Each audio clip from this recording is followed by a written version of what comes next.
Hi there. Welcome to the Coach Craig Kenneth Show. I'm your host, Coach Craig Kenneth, And I'm your co-host, Coach Victoria. and this is a caller-driven show where we like to talk to you guys about what is going on in your life. Could be mental health, could be dating, could be relationships. We want to hear from you guys. Anything you got to share with us, we're willing to listen. Now, today we've got a caller that was dating somebody that they met on a dating site, and they came on really strong, and then they kind of started backing away, which we often see. A lot of times people are so excited about the new relationship. They get all these new hormones released and chemicals released, and they feel amazing and alive. And then things get difficult and they run away. Right. And in the beginning, there's an intensity because our minds are also filling in the blank. We fantasize the most when we first meet somebody. What could they be like? Yeah. How could they fulfill my needs? How could this be a lovely romantic story? So there's a lot to it. Yeah. A lot of times it has to do with their unmet needs.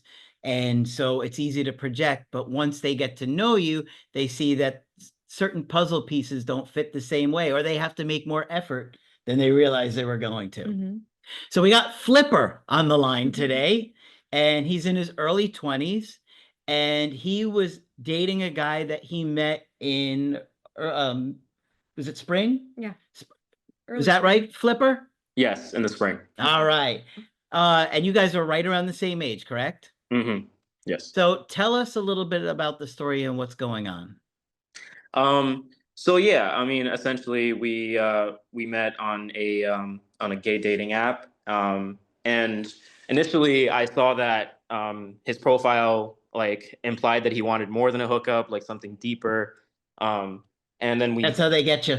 Yeah, I literally heard somebody this week say that they like, put some information on their profile because that's what other people like to click on. Yeah, and some more swipes. So that's real. It would have tags like romance, kissing, like just like overall, Just won the lottery. yeah. And then so then we go to a campus event, we talk, and then we go back. Were you guys in the same school? Yes. Oh, okay. And then we were pretty much intimate right away, which, by the way, should never do that on your first date. But yeah, there's risks, of course. Yeah. So yeah, it was super intense. We met like 3 to 4 times that first week. We watched a lunar eclipse together. There was like a campus event to go watch with your friends or your family. And then I stayed over at his place again. So yeah, it escalated really quickly. And because it escalated so quickly, I wanted to ask him, like, what does all of this mean? Like this is very intense. And instead of answering the question directly or like asking me out, he questioned whether I had a fear of commitment. And he said he hates making the first move. And he told me how his like past partner was like emotionally unstable. And yeah, I mean, all of these things, like in the moment, I didn't really register it, but that would be important for later on, obviously. Then spring break essentially happened like after that week. We stayed in touch. We called and texted. He said that he mentioned me to his friends, and there was one time where I accidentally slipped and I said that I was still using the apps, and he got jealous from that. Well, I mean, nobody's gonna like that. Yeah.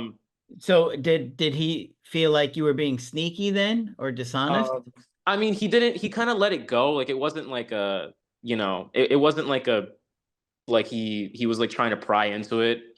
Because we weren't exclusive. It wasn't like we were in a relationship. It was kind of we're just getting to know each other phase. So yeah, I guess I kind of had the right to be on the app still. But sure. Yeah, but how would you always have to consider how would you have felt if you saw him on the app? Of course. It's going to make you think, oh, well, maybe this isn't going somewhere. But it sounded by his reaction like he was looking for something committed and serious. He asked you if you were afraid of commitment or implied that, and now he's feeling some type of way about you being on the app. So I would get the impression of, oh, okay, maybe this person does want something serious or wants to be, wants to go there, fairly quickly. Yeah. And I understand that interpretation. I remember like in the beginning, it was actually me that was more afraid of like, what if he's into me more than like I'm into him? But things started shifting very quickly. So like on those FaceTimes, I started asking more vulnerable questions. Like I remember once I asked him, like, what are your weaknesses? And it's like he did not have a response to that. He just started like joking and deflecting. Like he couldn't actually answer the question. I'd be like, only kryptonite. Yeah, like something like that. And then I got upset. And Star Wars figures. And then transitioning from there, I started having family issues. And because I started having family issues, I tried to lean on him emotionally, and he didn't show up for me. He wasn't emotionally available for me. He wasn't really like responding back to me and asking how I was doing. And it seems distant compared to how he was in the beginning when we first started talking. You mean when you had no needs? Yeah.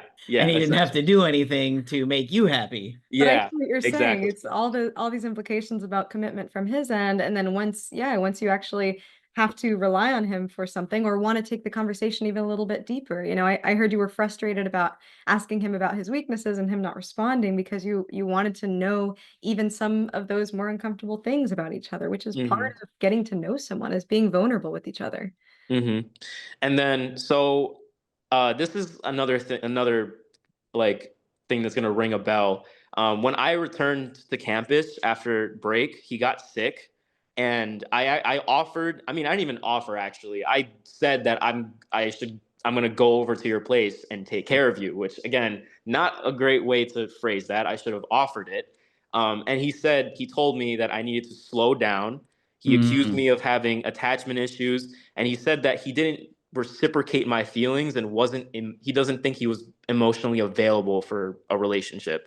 And then I want a magical relationship where I don't have to do anything and get everything that I need. But now that you have needs, I'm not ready for that. And that sounds like the ultimate bait and switch, Yeah.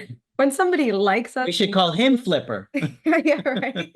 When somebody likes us and gives us that impression that they do want to commit, it makes us think about it a little bit more. Then we start entertaining that thought. So it's almost like he presented it to you and then he quickly took it away. Yeah. And a lot of avoidants do this. This is like, they're notorious for this. And it's interesting now because, he's accusing you of attachment issues. It's so wild. When we started the channel, nobody had heard of attachment styles. Nobody heard about anxious or avoidant. And now everybody seems to know about it. And half the information is bad, by the way, be careful. But so now we have somebody who's got serious commitment issues, blaming you for having commitment issues and getting angry at you because you have needs. Yeah. And there's two sides to every story. I'm wondering on his end, when he was saying that his ex had emotional issues, I wonder what the dynamic there was. So in the beginning, people are always going to present themselves as the hero in their own story. Yeah, of course.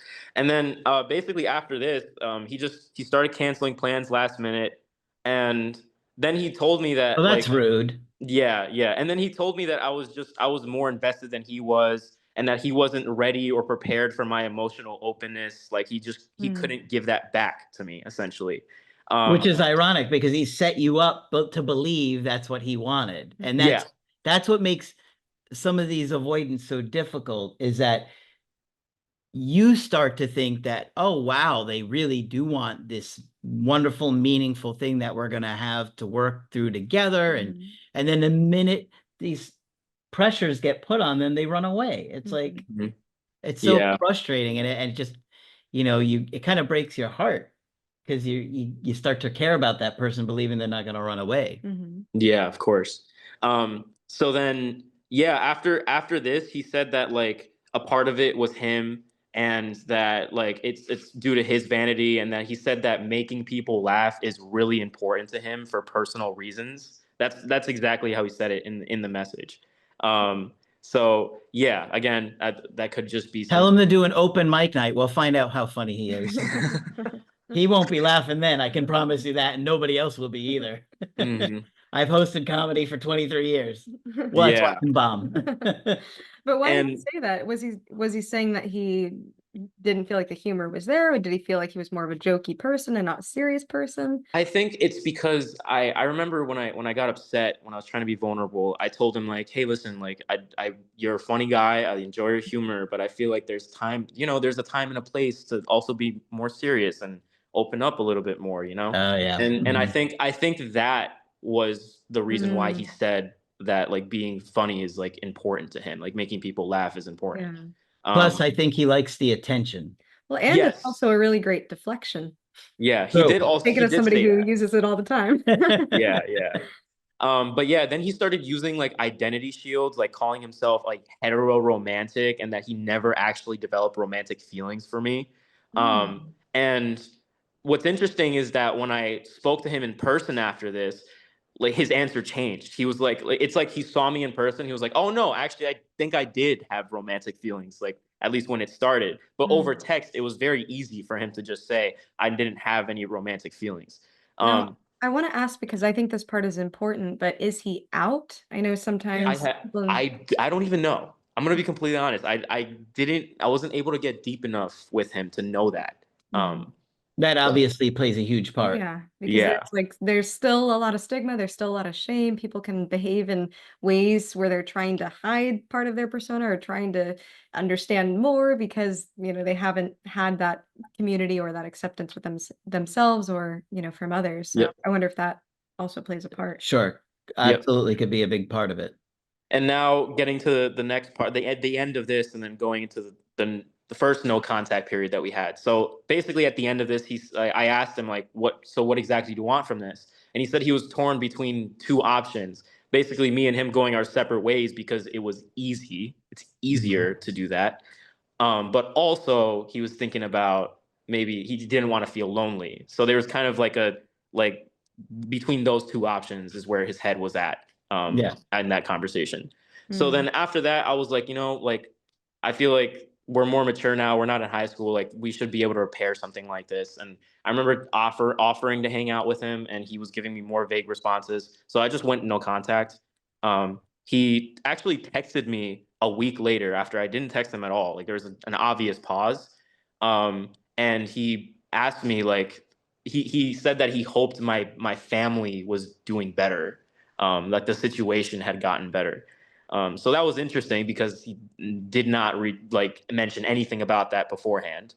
Um, and then I responded and I continued my no contact. So I just lightly responded to that. And then after 2 weeks, I broke no contact and I sent him a good reminder text, which he responded to. Yeah, I know. Um, he responded to it immediately. Actually, Mm. it was a reminder text about the eclipse that we watched, the night of the eclipse, Mm. because that was obviously a very romantic moment between us. And yeah, he responded almost immediately. I also noticed he changed his Instagram bio like directly after I messaged him. It said something like I think the quote was, "Not all who wander are lost, but I am." Mm. So it's like him having like an identity crisis. Like I just texted him, all of a sudden he feels all of this again and like wants to reattach, even though he told himself that he wasn't interested before. At least that's my interpretation. Mm. And then so yeah, we saw each other again, and we texted back and forth for a little bit, and then once again we met up, had probably the most intense night. Yeah, we had intimacy, and it was also without barriers, so that was a very electric moment right there. But after that, when I tried to give him like aftercare, he just completely emotionally shut down. Like he had his arms crossed, he wasn't looking at me. When I asked him like what he was thinking about, he said that I was irritating him. And after that night, just wasn't the same, and that pretty much carried on until the school year ended. So Ugh. Yeah. yeah, So it was like about the lust and the passion. And then when it was over, he was like, nope, don't want anything to do with this. Ugh. hmm And that's yeah, really hard because I imagine the emotional roller coaster that you went on. And oh I can't yeah, imagine having that kind of a connected moment with somebody and then a minute later they're saying that I'm irritating them. Wait a minute, yeah, just two yeah. seconds ago you It were was You irritated. weren't irritated. yeah. That was that was definitely very painful for me. I will definitely say that that was not easy to go through. Yeah. I And mean, then a lot of guys do this. Once the intimacy is over, they feel like they've committed a crime and they want to get out of there. Well, and there could be There's terms for that. there could be that added layer of that internalized homophobia if that is something yeah, that Good point. experienced. If he's not out and he feels a lot of shame about it, it can be a what have I done? It Yeah. can hmm with a lot of feelings there, and that's not anything on you. You That's a as good point. somebody who's, with the best intentions going into this, wanting to connect and wanting to feel close, I could see how you end up getting hurt in the periphery here. Yeah. And then pretty much like now we're kind of getting into the no contact phase, and then what we're in, like the situation now. So after this came the social media games. I posted stories like constantly to see if he'd watch them. He liked reels that had to do with like a fear of commitment and love, and I was constantly liking, avoiding content for him to see it. Like you see what you're doing, you see the pain that you're causing to people, and of course, like that's like I You are want. being too dramatic. Yeah, Come yeah, on, you can't do stuff like that. yeah. No, I know. I've learned that now for sure. Um, and then when I actually got back to campus to do summer research, and I tried making plans with him, and he kept canceling. And before I went on a 2-week research trip, this was my biggest mistake, and you're gonna cringe after hearing this. I sent a 10 Worse than the good reminder text? Oh yeah, much worse. Much worse. So before I went on a 2-week research trip, I sent a 10-minute video of me talking, asking for clarity about the situation. Yeah, and No, brutal. after that happened, he just It probably felt like watching Titanic for an avoidant. 10 minutes for an avoidant is like torture. yeah, and he removed me on social media, and I in that 2-week research trip, I thought, it'll be fixed by the time I come back. Nope, it was not. It just got worse. So yeah, after that he kind of just removed me on, like, he wasn't looking at my social media anymore, and he said, "I'm sorry, I've been terrible to you lately, but I can't give you whatever it is you want." And then after that, Which is so frustrating because the way that he got you interested was by telling you that's what he was going to do. Yeah. Or Yep. alluding to that's what he wanted. Yeah. Yep. And then after that Feel like message, going to a Ferrari dealership with $10 in your wallet. I'm here to buy. You get the salesman all excited. Yeah, right. yeah. And then after this message, I expressed my hurt. I said, "Hey, listen, like, shutting down after we hang out, like the inconsistency, the ghosting, like avoiding conversations, like this doesn't work for me. Like this isn't like it doesn't feel good. I feel disrespected. I feel disconnected from you." And I remember asking for a conversation to resolve this, and he just didn't respond to me. And it kind of was left at that. That was the last significant interaction that me and him had. So over the course of time, obviously months have passed. I remember I sent a science related good reminder text again. Unfortunately, I keep making mistakes.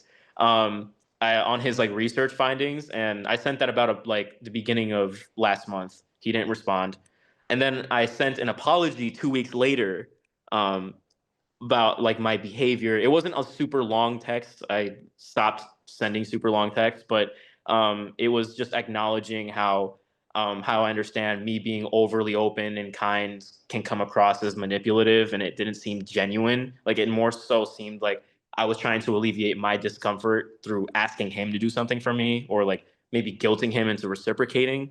I understand how my actions could have like been seen in that way, and essentially I apologized for that, but he didn't respond. Now And going that on was the to last time you reached out?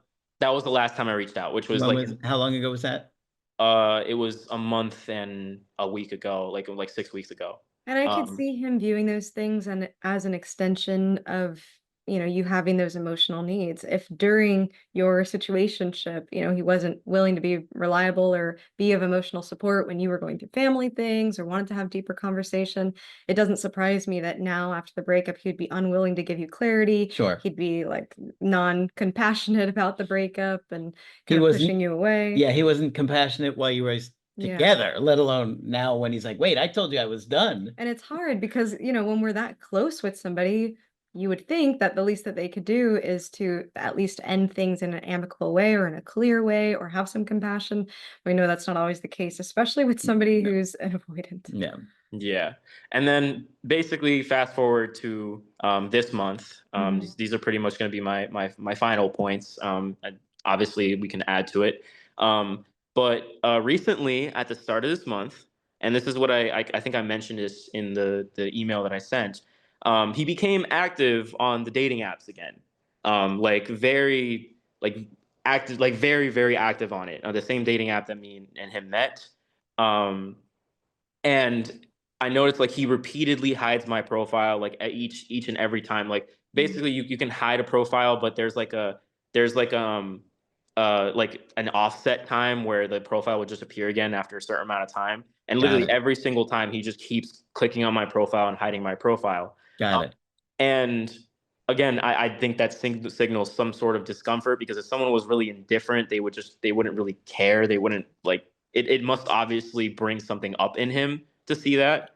Um, and also in what's very interesting is that after I noticed those behaviors of constantly hiding me, last week, in the same time period as all this going on, we actually suddenly ran into each other. First time I've seen him in like 4 months. And we ran into each other 3 times last week after I hadn't seen him for 2 months. Mm. Yeah, so that was interesting to me. Like, how haven't I seen you for the entire semester, but then all of a sudden I see you 3 times? Like, it kind of, I don't know if it's a coincidence. I don't know if it's, you know what I'm saying? So, Yeah. Mhm. And did he talk to you? Did he say anything? so the first time I bumped into him, we made eye contact and we just like said like a quick awkward like hi, and then we just kept walking. And it didn't seem like he consciously noticed it was me and like wanted to say hi to me. It seemed like a very impulsive like greeting, like his body was saying hi rather than like him thinking about it. Does that make sense? Yeah. It was Okay. like, yeah, a What was the next nervous. time? Um, and the next time it was he was sitting in he was sitting in the science building that I usually have classes in. And he was just sitting in like the main center, and I think he wasn't, he's not usually there. Again, like I don't understand what his lounging in the science building recently, what that means. But did But he talk to you? he did not talk to me. I think Okay. he was facing me. Like I noticed that his body was facing me, but he wasn't like he didn't like initiate. Like he didn't walk up to me. But I noticed there's a lot of like checking his phone, because he's like I don't know, he feels some sort of discomfort with seeing me, even though I don't initiate anything. Um, Mhm. Okay. But what about and the third time? the third time it was just a casual, like I saw him walking past. We didn't Okay, get the so you chance to guys say hi. haven't really interacted. Okay. No. So look, you guys didn't date that long. He's Hmm. very immature. He's misleading about what he wants, and you got to protect yourself from people like this. Hmm. Um, he kind of pulled you in with his charisma and his humor in the beginning, but then he's not been able to show any kind of commitment to you. Hmm. And really, anytime you put any needs out there, he didn't want to do anything, which is what you need a partner for. Hmm. I mean, Yeah. he's very young. You guys are very young, and Hmm. he's still immature. So you got to be careful with somebody like this, because you have to be able to tell the difference between people that you can hook up with and people that you can attach to. I think this is hard because we see just the tip of the iceberg with this guy. And I'm seeing the way that he cares for his own emotions, his deflections, his unwillingness to go into those deeper conversations. I know, it was still 3 months that you dated, but you'd hope that somebody can start to show some vulnerability within that time. It tells me that he's probably going to have a hard time caring for your emotions in the long run too. So I Yeah. really agree in terms of thinking about how to protect yourself in this kind of a situation. He Yeah. hasn't been compassionate about emotional things during the relationship nor during the breakup. And how a breakup happens, how somebody handles a breakup tells you a lot about them, tells you a lot about how they deal with emotions in general. So Hmm. those are just things I would keep in mind moving forward. I know there's an intensity and that can be addictive. Yeah. You Yeah, it and is. it's so believable. When you're in the moment, you're like, this person's going to care for me forever. This person's going to feel this. The passion almost feels timeless. But Yeah. yeah, but I'm there's no reason that you should trust this guy. He's not done anything to show that he's Mhm. trustworthy here. And, sometimes there are people like this that you can hang out and have a good time with, but you can't count on them for much more, even if that's what they kind of allude to in the beginning to get you hooked. Right. Okay. And I would say at this time, I see you are putting a lot of weight on that connection and the intimacy part. I would put as much weight on some of those concerning behaviors that you saw too. Yeah. This is all information that you're getting about him. Yeah, that's All right. very Well, true. we really appreciate you calling and sharing your story today. Mhm. And, hopefully you'll feel better soon. Don't reach out to him again. You could see you've reached out numerous times and none of that has worked.